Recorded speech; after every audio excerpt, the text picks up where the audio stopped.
Welcome to Enlightenment Unknown Life of a Spiritual Nomad. Join Reiki Master and Quantum Healing expert Wes Coons as he guides listeners through the depths of self-discovery and spiritual enlightenment to uncover the version of you we haven't met yet.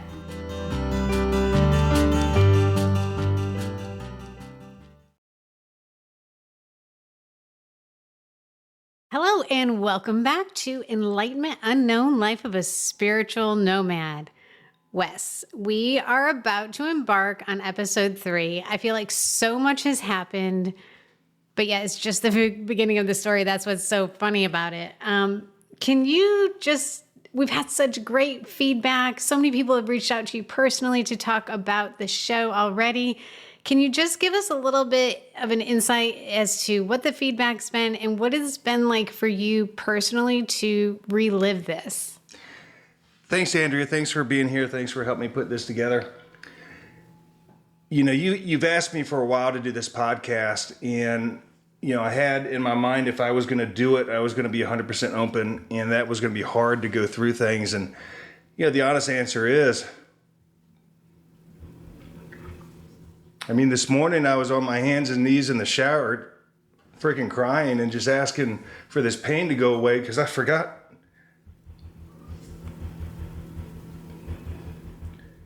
how deep this pain went through this journey. I thought I was losing my mind. I was losing everything at that time. So I know I needed to go through this. I have been trying to finish this book for a long time. And so when I decided to share my journey, I knew it would be healing for me. And it's been a struggle. So this morning I was walking on the boardwalk with my puppy, Abigail, my 54-pound, 6-month-old German Shepherd puppy who's not small.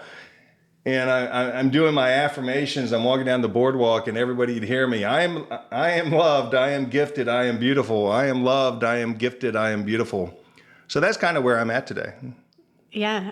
And I want to point out that I know for those of you listening, and even me standing here talking to us, sometimes we forget. For us, it's a piece of entertainment, and we're looking on the outside, looking into Wes's life, but this was his real life. This was his real experience, so it's, for him, it's not entertainment so much as, do you feel like this is like therapy for you? It is. This is a healing journey. This is what the podcast is about. It is about going deep into the things that have haunted you the most in your life, being able to not only acknowledge it, but say it out loud. You might not want to do a podcast and put it out to the world like I'm doing, but how can I go on further episodes and talk about healing things when you don't know who I am? And how can I talk about healing things if I haven't completely healed it myself?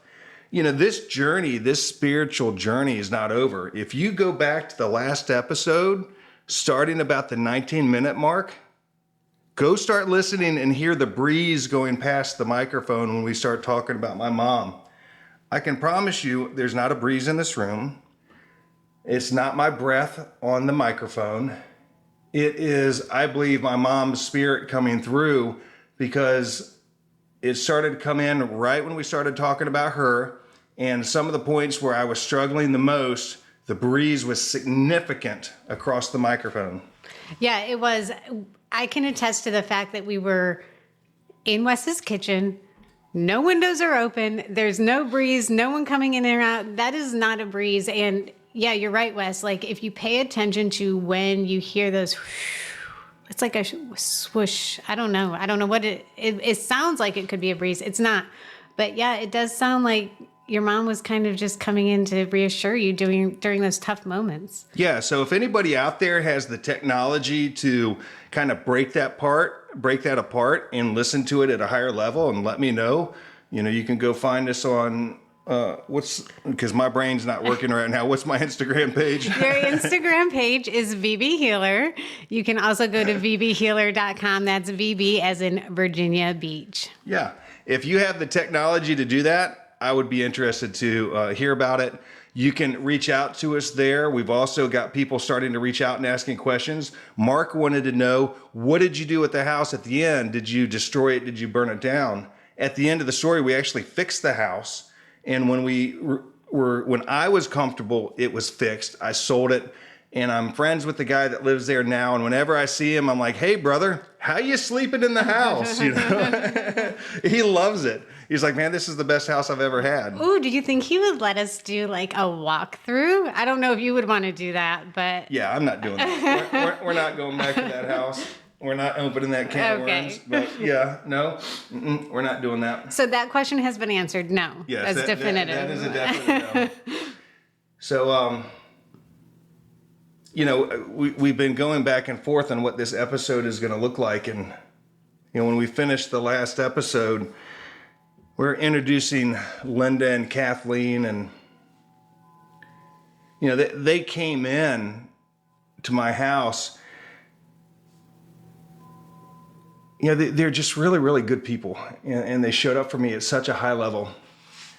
You know, they drove 2.5 hours each way on their only day off, and paid the toll $15 each way and wouldn't take money for it just to help a total stranger. I'll never forget that.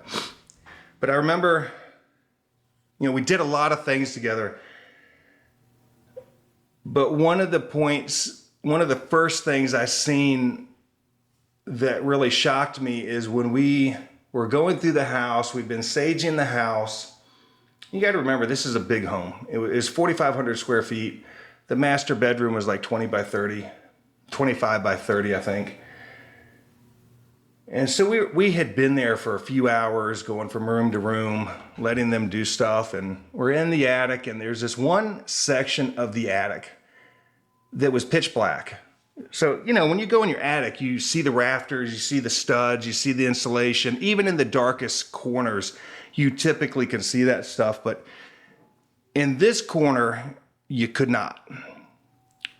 So it was pitch black. And I remember Kathleen saying, well, there's a dead child over there, which, let's say, you know, that kind of piqued my interest a little bit, that I might have somebody dead in my house. And I'm like, well, what the fuck are you guys talking about? And they said, well, there's a child over there that hasn't crossed over to the light, and we're going to do that. So I'm like, okay. I actually have a video of it somewhere. I have to find it. And I remember Linda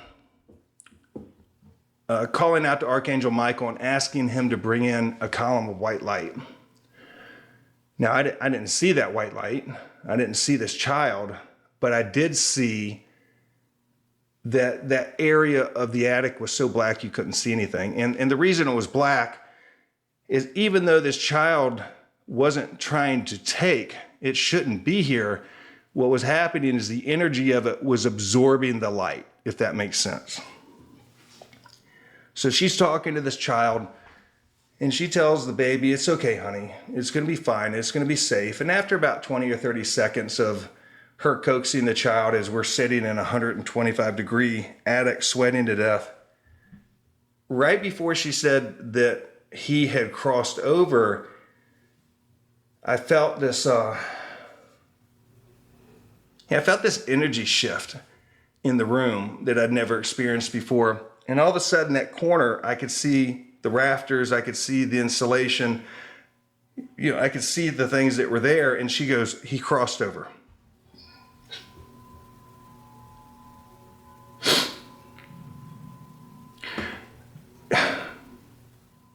I didn't want any part of this. You know, I was realizing there is a level of something supernatural, spiritual, whatever you want to call that crap, that I just was not interested in. I wanted my miserable ass life back. I wanted to go back to running my real estate company, doing the things I wanted to do, recovering from this breakup. And I just was lost, you know? Yeah, I dated this girl. I was thinking about today on the boardwalk. I've briefly mentioned that I was dating this girl, and she had her nephew Connor that we were helping raise, and I fell in love with Connor.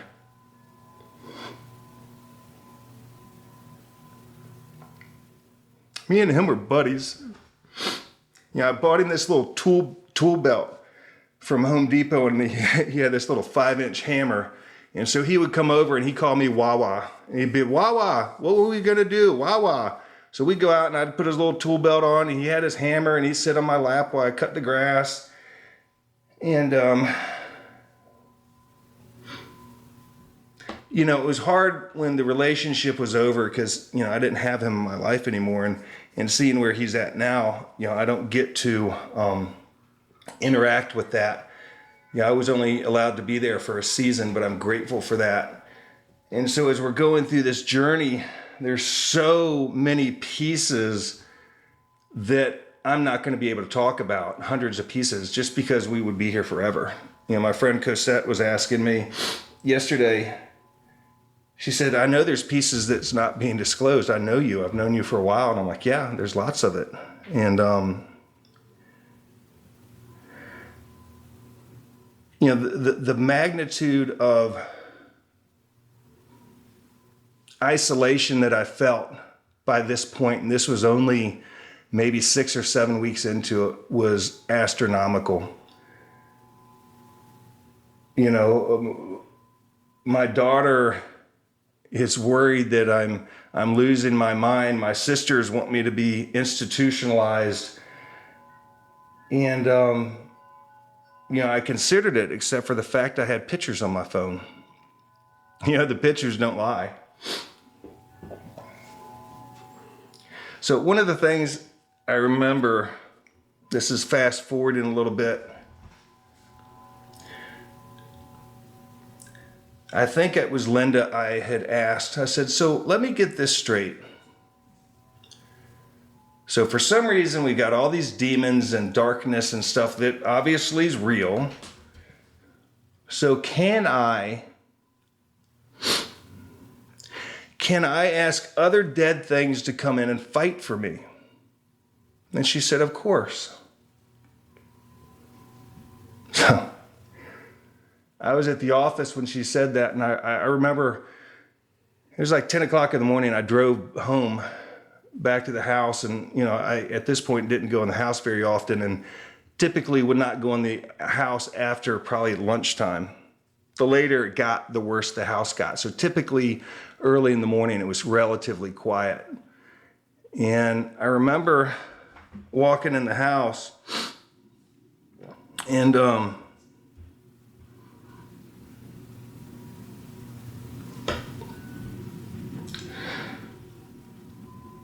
I have a friend of mine that had committed suicide a number of years ago. His name is Scott. I'm not going to say his last name, but I love Scott. And I remember walking in the house, and I was like, Scott, you got to come help me. I need your help. And I remember being in the master bedroom, and I my exact words were, I'm calling all Marines. We got one more fight. I'm calling you, I'm asking you, I'm commanding you, and you fucking owe me because we have a fucking brotherhood. You are going to show up for me as I will show up for you. And I felt them. I felt all of them.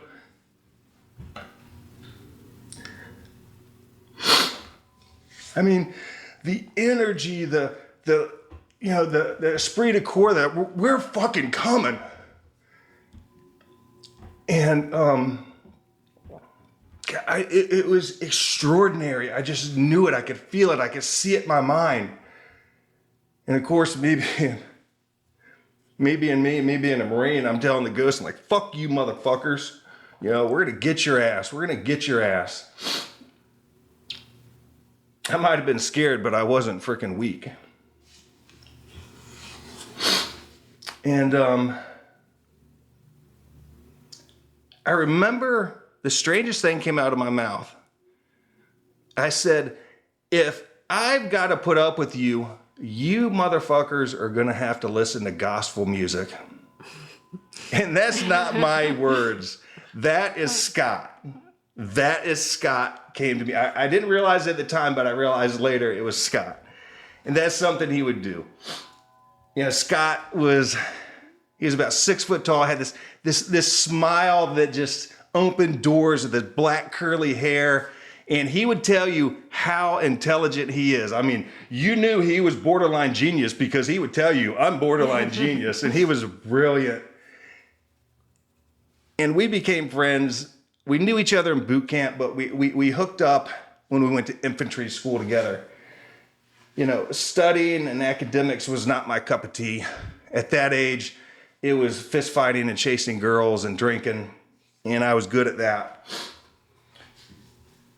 But I needed to learn how to use my brain, and I didn't know how to do that. And Scott took me under his wing, and we would go off base on the weekends and get these little crappy hotel rooms and find somebody to buy us alcohol, and we'd sit in there and drink beer all weekend, and we would study. And he would teach me how to use my brain because I was a tow weapons gunner in the Marine Corps, and you know, he wanted me there with him. And, you know, Scott always showed up for me. Even when I pissed off some of the guys in the unit, he wouldn't let them beat me up. There's some pretty big guys in the Marine Corps. Good guy to have on your side. Yeah, and for some reason, I know this is a shocker for those that you know me, that, you know, I run my mouth sometimes. No. And say things without thinking, you know, like I do on this podcast. But, you know, it's my podcast, so I can do what I want. No. But I loved Scott. I loved him. Funny story, we were in Fort Pickett, Virginia, and Scott's ex-wife at the time, or now ex-wife Marla, came up for a long weekend with my then girlfriend Kim. Well, Scott ended up getting poison ivy, all right? So at the end of the weekend, those two had poison ivy everywhere. I mean, everywhere. They both ended up in the hospital. It was the funniest damn thing I ever experienced in my life.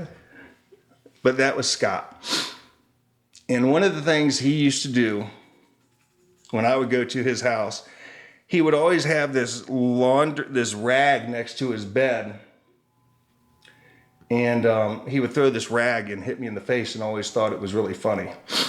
And I don't know, just something about Scott that was just beautiful, and at the same time, something that wasn't. You know, it was a mental illness was turning on for him as he entered his early 20s. And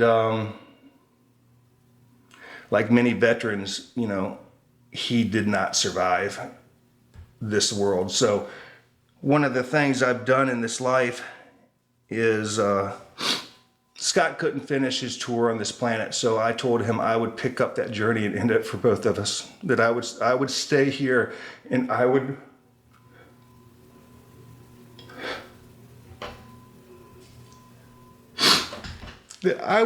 live for both of us. And you know, my uncle Robert C. Burke, B-U-R-K-E, received the Medal of Honor in Vietnam. He, at the time, was the youngest Marine ever to receive the Medal of Honor. I joined the Marine Corps for 6 years. I did my 4, then I did 2 more for him. So I carried that burden for our family to fulfill that contract. And, you know, that's what Marines do. We're loyal. And we move forward in the pain. That's what they taught me how to do. And that's what we're going to help you do in this program, is teach you how to heal things and how to find the beauty in the pain, because there's a lot of that. And so I'd asked for this to happen. I'd asked for these Marines to come. And I had security cameras in the house.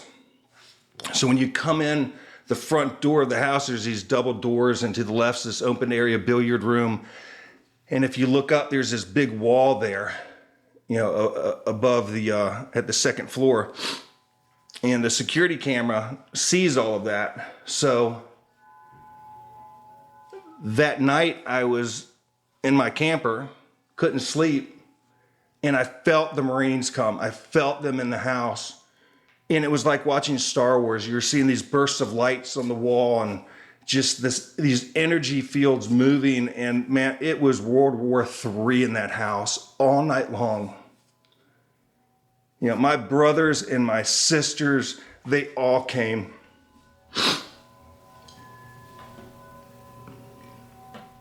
And finally, at some point, I fell asleep. And I remember going in the house the next morning, and there was a calmness there that there's a calmness there that I think only if you've been in combat you understand.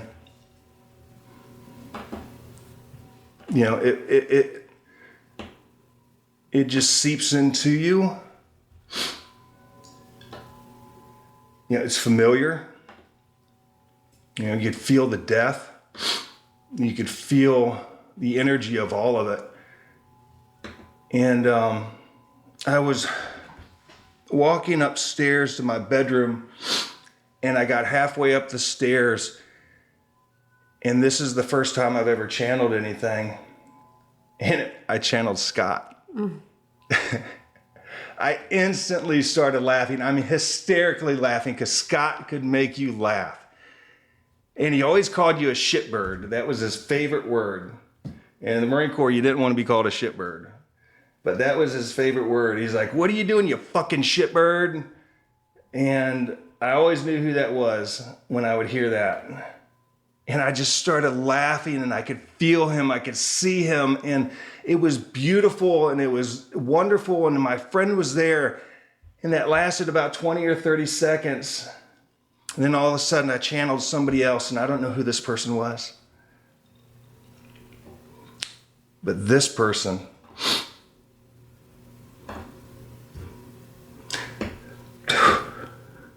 was broken.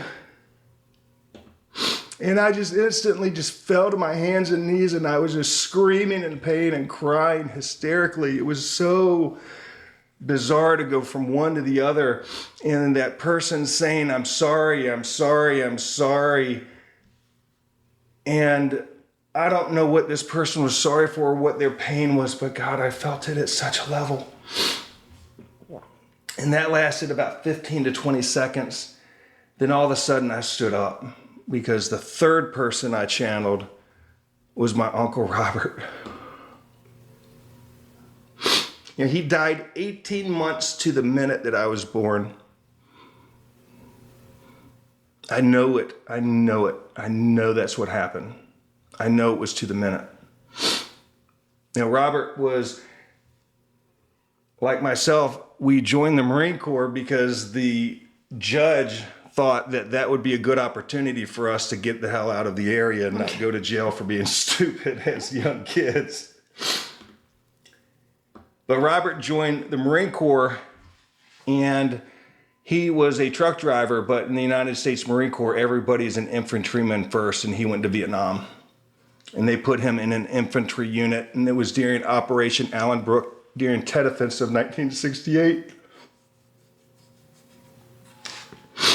That his unit was walking down a dry riverbed. There's all these boulders and rocks and stuff in this riverbed, and there was an enemy machine gun nest that they were walking into. And when they opened up fire on our brothers, they really started tearing us apart. And Robert, being the warrior that he is, picked his weapon up and stood up and started running towards the enemy. And when his weapon jammed or ran out of ammunition, he grabbed somebody else's. And he did the same thing over and over until he put suppressing fire into that enemy bunker and took that enemy out.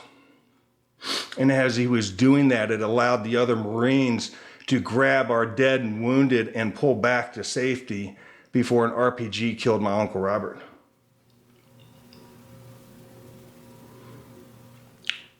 So when Robert came in, I instantly stood up. It was like this 8-year-old little boy seeing his highly decorated Marine Corps uncle for the first time walking through the door in his dress blues. And that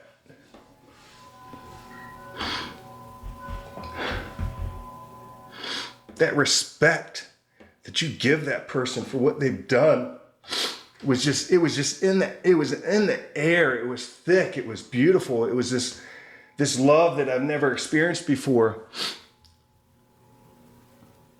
And I remember looking into his eyes. We have the same eyes. We both have these piercing blue eyes. And you can go on to Google and Google Robert C. Burke, Burke, and see who he is, because that's what blood runs through my veins and what blood runs through the veins of my family. And I remember him just looking at me, and he just said, "I'm proud of you and I love you." And he was gone. And it was beyond mind-blowing. So, I kind of sat there for a second, and I'm looking around. I'm like, all right, well, that's new. I mean, how do you explain any of this? I was so discombobulated. I was so frustrated. I was so scared. I was seeing things that, how can any of this be real? And the reality is, all of this is real. I was going through a spiritual awakening that I didn't comprehend or understand. Mine happened to be through a haunted house. And just so you understand, yours is not going to be this. You are not going to have these things happen to you that happened to me. So don't you worry about your spiritual awakening. I went through this for a reason. And we'll talk about that later. But that night, I couldn't wait to get in my camper and to see what was happening. And right when it got dark, the Star Wars started again. The firefight started again. I mean, there was just giant explosions of white light on the wall and in the room. And then about the third day, it stopped. And we didn't win. And I remember being so distraught that I called them in and they didn't win. And Linda said, "Honey, you didn't do anything wrong. They're fine."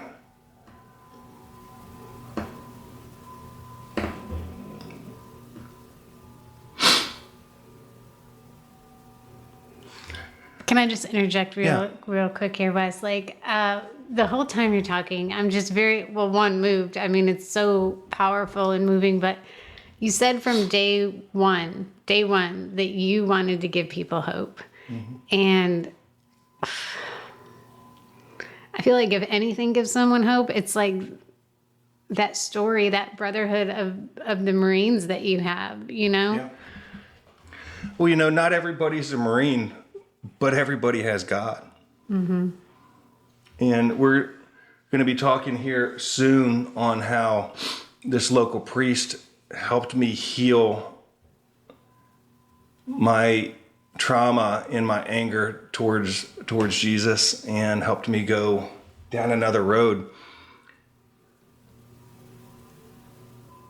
But I think one of the things I want you to look at is, this is a story of hope. It's a story of change. It is, in my personal opinion, Jesus beating the shit out of me with a 6x6 for about 9 months to get me to pay attention to who I am, what gifts that I have, expose me to all these things so I understand it and I'm not afraid anymore, so I can do the work that I'm supposed to do. And that's heal people. And that is give people hope, teach people how to heal the trauma in their life, how to maneuver through that past relationship, how to learn how to love themselves. And that's what we're going to do here. And that's what we're doing on your new show too. What's the name of your new show? How good it can get. How good it can get. We just recorded, episode 1 today? Yes, I'm really excited about it, and I appreciate you helping me out with it because, right now we're talking about Wes's journey, and it's emotional. I mean, this one particular, but on the other, there's another side. You get through it. Yeah. And it's funny, I've had a lot of people reach out and said, oh my gosh, it's crazy, it's this and that. And I was like, it hasn't even started yet.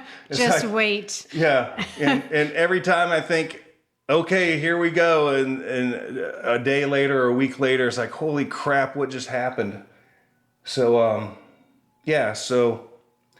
in our next episodes, we're going to be talking about other things that we've done with Linda. I think the next episode, we're going to go through one of the ceremonies we did with Sandra Grace, where we helped all these slaves cross the light. That was extraordinary. That was, of course, painful, and brought another level of depth to this house that was life-altering afterwards, for sure. It's almost like you can't write this stuff, right? Like you can't make this stuff up. So somebody said, how are you going to get people to believe you? I was like, I don't give a shit if they believe me or not. I'm telling my story, but it's true. It's real. Yeah.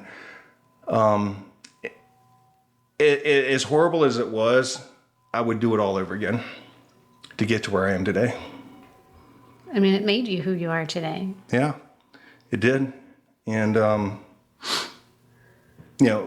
finding life beautiful, even going through the pain that you go through as a human, with divorces and breakups and things and sickness, it's beautiful. And I've never been able to experience that till now. Yeah, and one thing that we haven't really talked about yet, and that will come later, is, you talk about it makes you the healer you are today, and you are an incredible healer. And that's what I hope people will come to see throughout this podcast. And it's so brave of you, and so I don't even know the right words to say for you to put your story out here and be so vulnerable, so that people can really appreciate when they see where you are now, like where it all started. Yeah. Well, it's been interesting for sure. And you guys are getting I told you from day number 1 is going to be raw, and it is. Yes, and please submit your questions, because I know you're going to have some probably after today, especially, and we want to get to all of the questions that you guys have. So go to vbhealer.com. You can submit them there. You can message Wes at his Instagram page, VB Healer. Again, that's VB as in Virginia Beach, VB Healer. Yes. So thank you. We are going to have some really fun stuff coming up. We've got what's our next episode? Is our follow-up episode, right? Yes, our behind the scenes. Our behind the scenes, yes. So we're going to do that. And I don't know, the next few weeks, we're going to have some really interesting stuff come up. It'll be fun. Yes, and lots of guests in the future. Yes, we will. All right. Thank you. Thanks.